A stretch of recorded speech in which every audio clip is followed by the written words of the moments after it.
So the Sheridan Road project has been pushed back quite a few times. It was originally supposed to be done last year, which means that it would have been completed for this year.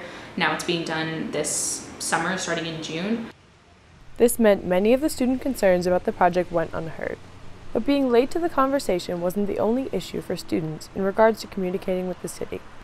The relationship with city officials was kind of off again, on again. Even this year, like at the beginning of the year, we were communicating with several employees at the city of Evanston who helped us think about bike safety on Sheridan. We met with Alderman Fisk, so we've had a rocky relationship with her in that she was an advocate for making these changes to the Sheridan Road project that we were, but she's also tried to reduce lighting in some areas on Sheridan Road, which would make off-campus students less secure. So we've had some agreements and some disagreements with our alderman for the first ward. But in general, I think a lot of the city officials have been really, really receptive to hearing student feedback and student voices. It just depends if they're actually able to act on them.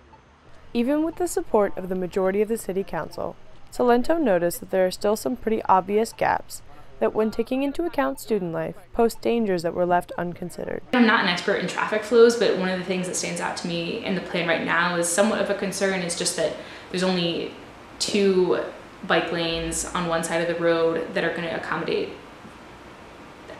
thousands of students biking per day, you know, at 11:50, 12:50, 1:50, whenever those classes get out. And I'm just worried that it's not going to be able to accommodate the sheer volume of students that are going to want to use those lanes, in addition to all the cars and the shuttle buses and pedestrians.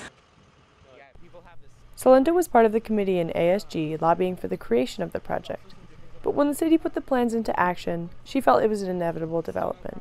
So they had already been in the works with this plan, and it was definitely done in consideration with the Northwestern community, but I think even if Northwestern didn't exist, this is something Evanston would have done on its own, because they do really care about being sustainable and bike friendly and pedestrian friendly.